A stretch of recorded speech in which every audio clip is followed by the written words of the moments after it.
அனுர அரசு கடந்த அரசாங்கத்தில் இருந்த லஞ்ச ஊழல்களில் ஈடுபட்ட ஒவ்வொரு ஒவ்வொரு கோப்புகளாக புரட்ட ஆரம்பித்திருக்கிறார்கள். அதனுடைய ஒரு பகுதியாக இலங்கை ஸ்ரீலங்கன் ஏர்லைன்ஸுக்கு ஆபஸ்களை கொள்வனவு செய்கிற ஒரு விடயம் இடம்பெற்றிருக்கிறது. ஒரு பண கைமாற்றல் இடம்பெற்றிருக்கிறது மஹிந்த ராஜபக்ஷவினுடைய காலத்திலே. அந்த அந்த விவகாரத்தின் போது கிட்டத்தட்ட 2 பில்லியன் ரூபாய்கள் அங்கே கையூட்டாக வழங்கப்பட்டிருக்கிறது. மஹிந்த ராஜபக்ஷ லஞ்ச ஊழல் விசாரணை குழுவின் முன்பு இன்று ஆஜராகி இருக்கிறார். ஆக இதனை அடுத்து இவரை கைது செய்யப்படக்கூடும் என்பதான தகவல்கள் மெதுவாக கசிய ஆரம்பித்திருக்கிறது. ஸ்ரீலங்கன் ஏர்லைன்ஸின் தலைமை அதிகாரிகளில் ஒருவராக இருந்த ஒருவர் இது தொடர்பான விடயங்களை கட்டுரை வாயிலாக கொண்டு வந்த பொழுது நீங்கள் போல கட்டுரை என்று அவர் செய்தி ஊடகங்கள் மூலாக சில தகவல்களை கசியப்பட்டிருந்தார். இதில் இலங்கை நிறைவேற்று அதிகாரம், அதாவது இலங்கை விமான சேவை நிறுவனத்தின் நிறைவேற்று அதிகாரிக்கும் அவருடைய மனைவிக்கும் சம்பந்தம் உண்டு. அதன் மூலம் மஹிந்த ராஜபக்சவின் குடும்பங்களுக்கும் சம்பந்தம் உண்டு. அவர்களுக்குரிய ஒரு மறைமுக ஷெல் கம்பெனி எனப்படும் புருனே என்கிற நாட்டில் பதிவு செய்யப்பட்ட ஒரு கம்பெனியின் மூலம் $2 மில்லியன் அவர்களுக்கு வழங்கப்பட்டது தொடர்பான அறிவித்தல்களும் அவரால் வெளியிடப்பட்ட பொழுது அவர் கொல்லப்பட்டார். அதாவது மஹிந்த விசாரணைக்கு சாட்சி அளிப்பதாக கூறியிருக்கின்றார். எனினும் பல உண்மைகள் தெரிய வர வேண்டிய தேவை இருக்கின்றது. ஏனென்றால் 13 வருட காலத்திற்கு பிறகான ஒரு கண்டுபிடிப்பு அல்லது உயிர்ப்பு என்று சொல்லலாம். இதை பல அரசியல்வாதிகள் தங்களுடைய கருத்துக்களை பதிவு செய்கிறார்கள். அதில் விமல் வீரவங்ச மிக முக்கியமானவர். அவர் சொல்லி இருக்கிற விவகாரமானது, நீங்கள் மஹிந்த ராஜபக்ஷவுக்கு மேல கைய வச்சீங்களாயிருந்தா இந்த அரசு கவிழுவது என்பது ஊர்ஜிதம், உண்மை. அதுவும் விடுதலை புலிகள் என்ற ஒரு பயங்கரவாத அமைப்பை இந்த மாதத்திலே தான் நாங்கள் முடிவுக்கு கொண்டு வந்திருந்தோம். அந்த மாதத்திலே போய் அப்படிப்பட்ட ஒரு ஆட்சியாளர் மீது நீங்கள் கையை வைப்பது என்பது இந்த அரசுக்கு அச்சுறுத்தலானது அப்படி என்றெல்லாம் அவர் சாரப்பட பேசியிருந்தார். குண்டுவெடிப்பாக இருக்கலாம் அல்லது தற்பொழுது இந்த விமான கொள்வனவின் போதான ஊழலாக இருக்கலாம். ஆனால் இதே போன்றதொரு விவகாரத்தை ஏன் இலங்கை தமிழர்களுக்கு அல்லது ஈழத் தமிழர்களுக்கு இறுதி போரின் பொழுது எவ்வாறான நடவடிக்கைகள் மேற்கொள்ளப்பட்டன என்பதை கூட விசாரிக்கக்கூடிய தன்மையை, அவர்கள் உயிர்ப்பிக்கக்கூடிய தன்மையை இந்த வழக்குகள் காட்டி நிற்கின்றன.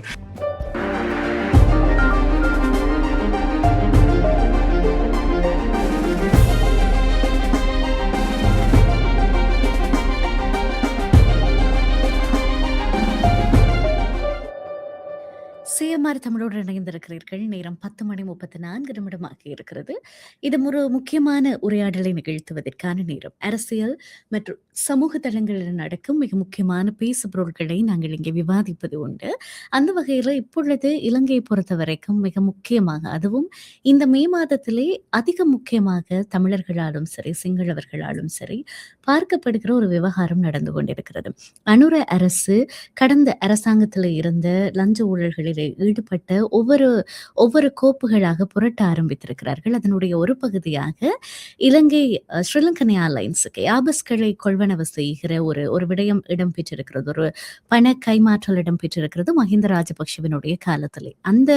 அந்த விவகாரத்தின் போது கிட்டத்தட்ட $2 பில்லியன் ரூபாய்கள் அங்கே கையூட்டாக வழங்கப்பட்டிருக்கிறது அல்லது கையகப்படுத்தப்பட்டிருக்கிறது. அவ்வாறு நடந்த மோசடியிலே $60 மில்லியன் மஹிந்த ராஜபக்ஷவுக்கு வழங்கப்பட்டிருந்ததாக, அவருடைய 2 வீடுகளிலும் 2 வெவ்வேறு தொகைகளாக வழங்கப்பட்டதாக கபில சந்திரசேன, அப்பொழுது அதற்கு பொறுப்பாக இருந்த கபில சந்திரசேன தெரிவித்திருந்தார்.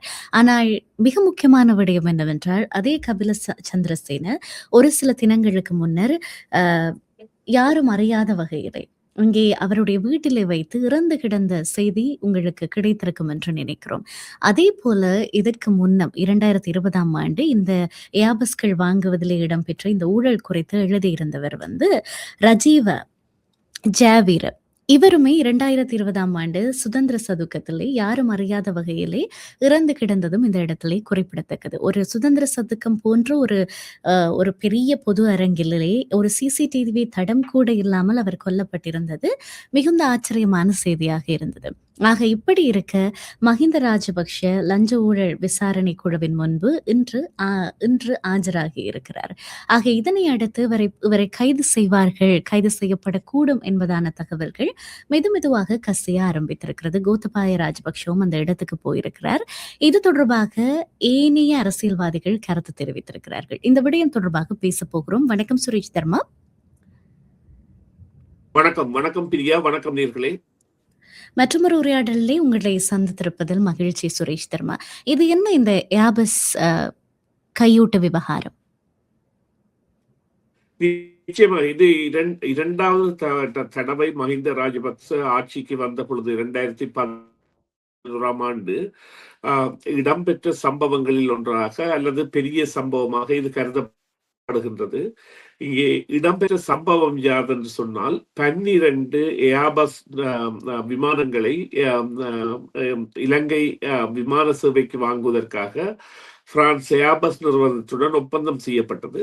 அந்த ஒப்பந்தத்தின் பிரகாரம் இந்த விமானங்களுக்குரிய தொகை என்பது $2.3 பில்லியன் இருந்தது.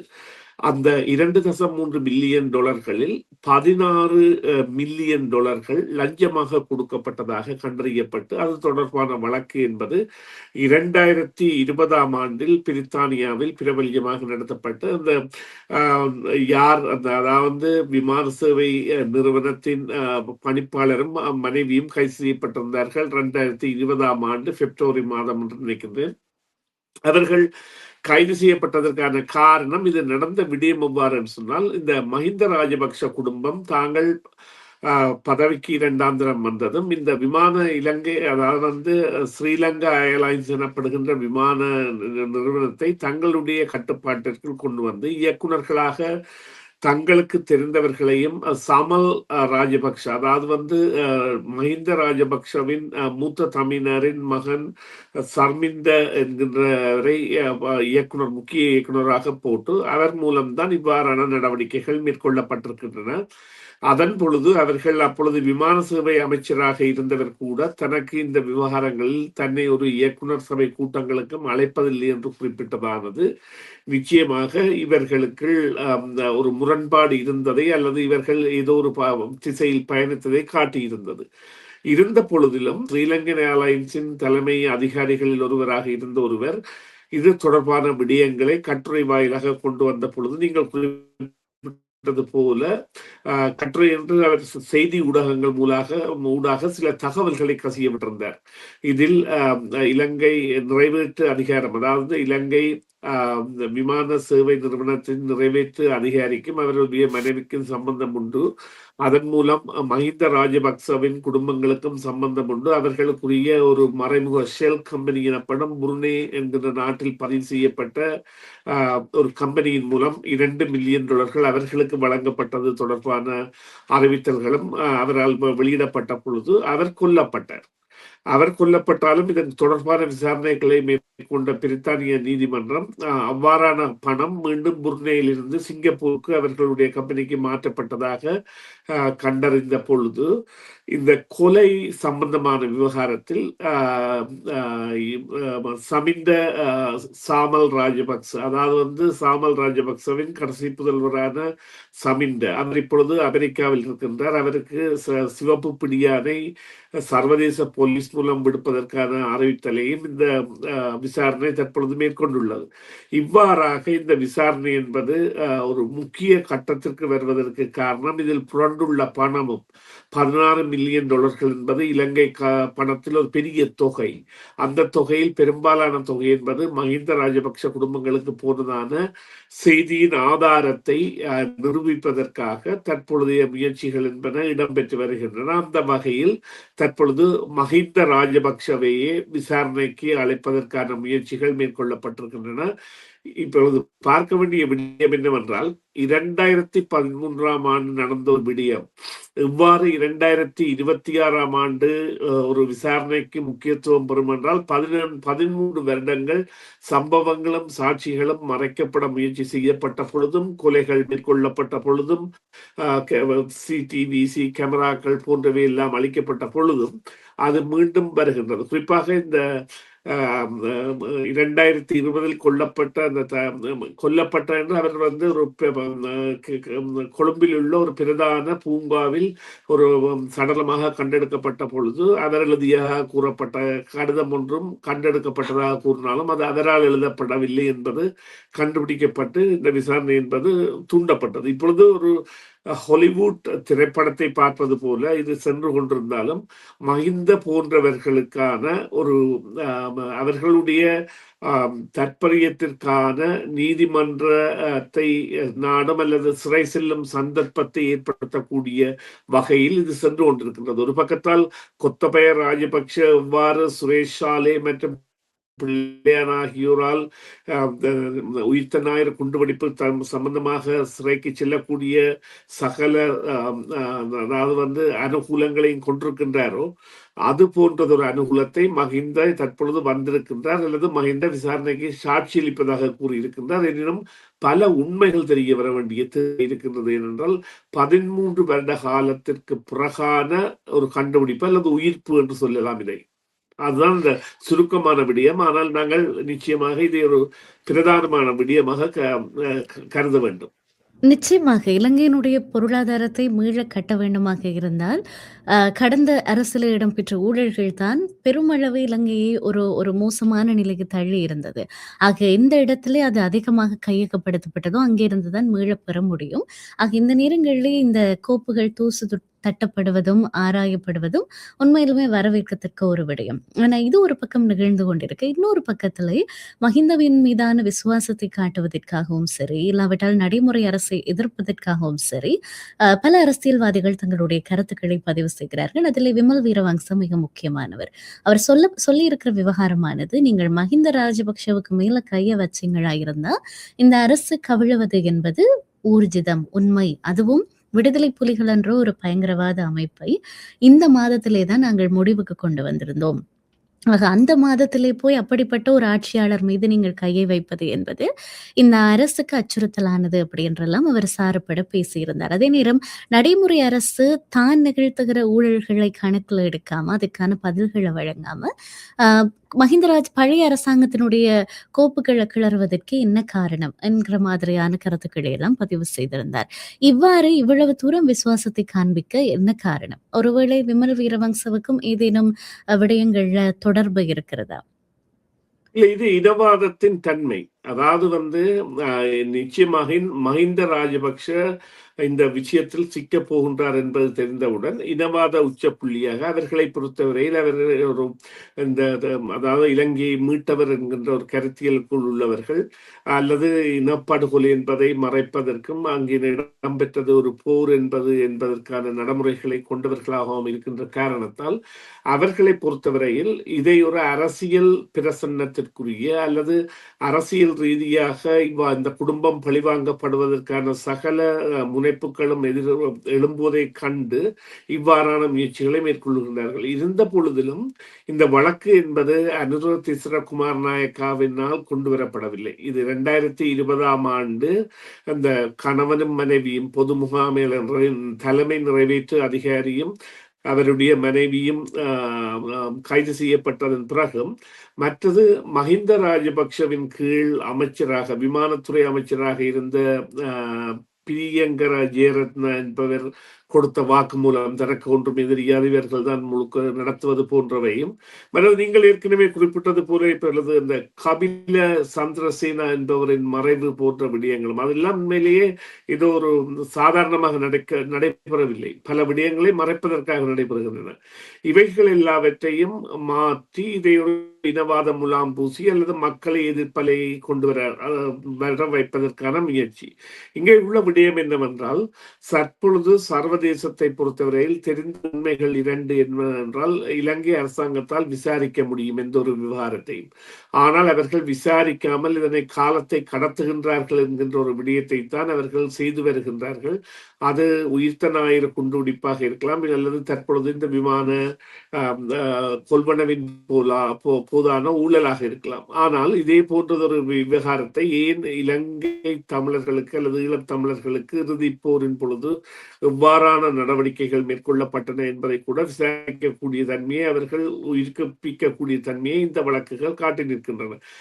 இருந்தும் சர்வதேசத்தின் அழுத்தம் என்பது உயிர்த்த ஞாயிறு தொடர்பாக மிகவும் பலமாக இருக்கும். எனவே அது கோத்தபய ராஜபக்ஷவுக்கு ஒரு பிடியாக இருக்கும். மறுபக்கமாக இந்த வழக்கு என்பது பிரித்தானியாவிலும் விசாரிக்கப்படுவதால், பிரித்தானிய நீதிமன்றத்தில் இது தொடர்பான அந்த பணம் பெற்ற கம்பெனிகளில் ஒன்று அல்லது அவர்களுக்கு வழங்கப்படுவதாக தெரிவிக்கப்பட்ட பணத்தில் கொடுக்கப்படாத தன்மையில் போடப்பட்ட வழக்கு என்பது இதனை உயிர்ப்புடன் வைத்திருக்கின்றது. இருந்தும் அவர்கள் அந்த மஹிந்த ராஜபக்ஷ இதனால் பாதிக்கப்படக்கூடாது என்பதில் மிகுந்த அக்கறை கொண்டவர்களாக இருக்கின்றார்கள் என்பதுதான் உண்மை. அதுதான் அவர்களுடைய நடவடிக்கைகளுக்கான முக்கிய காரணம். அது நீங்கள் குறிப்பிட்டது போல விமல் வீரவம்சம் மாத்திரமல்ல, பலரும் அவ்வாறான கருத்தியலை கூறுகின்றார்கள். மே மாதம் என்பது உண்மையிலேயே தமிழர்களுக்கு மிகவும் அதாவது விடுதலை புலிகள் ஆரம்பித்த ஆண்டாக இருக்கட்டும், அல்ல மாதமாக இருக்கட்டும், அல்லது பல விடயங்கள் நடந்து போன அல்லது கடந்து போன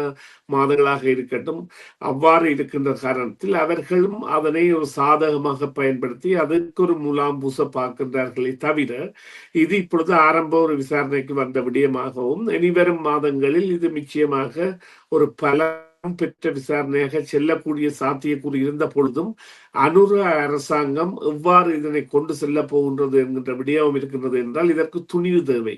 அனுரவை பொறுத்தவரையில் அந்த துணிவை அவர் பெறுவாரா அல்லது மக்களும் அதனை வழங்குவார்களா என்கின்ற பல கேள்விகளோடு பயணிக்க வேண்டியதாகத்தான் இந்த விவகாரம் தற்பொழுது உள்ளது. நிச்சயமாக. அதே நேரம் இந்த வழக்கை பொறுத்த வரைக்கும் கபில சந்திரசேன ஒரு மிகப்பெரிய சாட்சி. அவருடைய இன்மை என்பது எந்த அளவுக்கு இந்த வழக்கை பாதிக்க போகிறது என்பது மிக முக்கியமானது. அவரிடத்திலே ஏற்கனவே பதிவு செய்த ஒளி பதிவுகள் போதுமான சாட்சியங்களாக இருக்குமா என்பதெல்லாம் இனிமேல் கேள்வியாக இருக்கிறது. ஆக பொறுத்திருந்து பார்க்கலாம். அதே நேரம் இந்த மே மாதம் என்பது இந்த நாட்கள் தான் எங்களுடைய மக்கள் அல்லோல கல்லோலப்பட்டு ஓடி கூக்குரலும் அழுகையுமாக ஒலித்த நாட்கள். பல நேரங்கள்ல யுத்தம் முடிவுக்கு வந்ததுக்கு பிறகு ஒரு கையாலாகாத தன்மைதான் எங்களிடத்துல மிஞ்சியது. காரணம், எங்களால எதுவுமே செய்ய முடியல. எங்களுக்கான நியாயத்தை பெற்றுக்கொள்ள முடியல. எவ்வளவு கூக்குரலிட்டு எவ்வளவு போராட்டங்கள் நடத்தி என்ன செய்தாலுமே இன்னமும் ஒரு நீதிக்காக இறைஞ்சி கொண்டுதான் நாங்கள் இருக்கிறோம். ஆக இப்படி இருக்க ஆனால் ஈழத்தமிழ் மக்களினுடைய வரலாறு என்பது ஒரு மிக வலிமையுள்ள வரலாறு, ஒரு வல்லமையான வரலாறு. அது எந்த அளவுக்கு வல்லமையானதென்றால் இந்த இயற்கையோடு ஒத்ததான ஒரு வல்லமை, இயற்கையோடு இயைந்ததான ஒரு வல்லமை. அதனாலேதான் இத்தனை ஆண்டுகளுக்கு பிறகு செம்மணி மறுபடியும் திறந்து கொண்டு தன்னை காண்பித்தது. அதே போல இந்த மாதங்கள் என்பது வெறுமனே நாங்கள் சொல்லலாம் இந்த காலங்கள் அது ஒரு கோஇன்சிடென்டா இருக்கலாம் என்று. ஆனால் அப்படி இல்லை. சில நேரங்கள்ல மனித இயலுமைக்கு உட்பட்டு சில நியாயங்களை திரட்ட முடியாமல் போகிற பொழுது இயற்கையும் காலமும் தானாக மறுபடி சுழல ஆரம்பிக்கும். நான் நினைக்கிறேன் ஒருவேளை அதுக்கான வாய்ப்புகளாக கூட இருக்கலாம். அப்படி இருக்குமாக இருந்தால் அதை விடவும் ஆற்றுப்படுத்துகிற ஒரு முடிவாக ஈழத்தமிழர்களுக்கு வேறு எதுவும் இருக்க முடியாது என்று நினைக்கிறேன். நன்றி சுரேஷ் தர்மா, இந்த உரையாடலில் இணைந்தமைக்காக. நன்றி பிரியா. நன்றி நேர்களே. மீண்டும் ஒரு பொழுதில் சந்திப்போம். சிஎம்ஆர் யூடியூப் சேனலில் இணைந்திருக்கும் நேர்கள் அனைவருக்கும் எமது நன்றி. காமெண்ட்ஸ் பகுதியில் உங்கள் கருத்துக்களை தெரிவிக்க தவறாதீர்கள். முக்கிய செய்திகள், காணொளி தொகுப்புகள், நேர்காணல் என பலதரப்பட்ட அம்சங்களையும் உங்களுக்காக தருகின்றது சிஎம்ஆர் யூடியூப் சேனல். சிஎம்ஆர் என்று சர்ச் செய்து எமது யூடியூப் சேனலை சப்ஸ்கிரைப் பண்ணுங்கள். உங்கள் உற்றார் உறவினர் நண்பர்களோடும் இந்த காணொளி தொகுப்புகளை பகிர்ந்து கொள்ளுங்கள். அருகில் இருக்கின்ற முக்கிய காணொளி தொகுப்புகளையும் தவறவிடாமல் பாருங்கள்.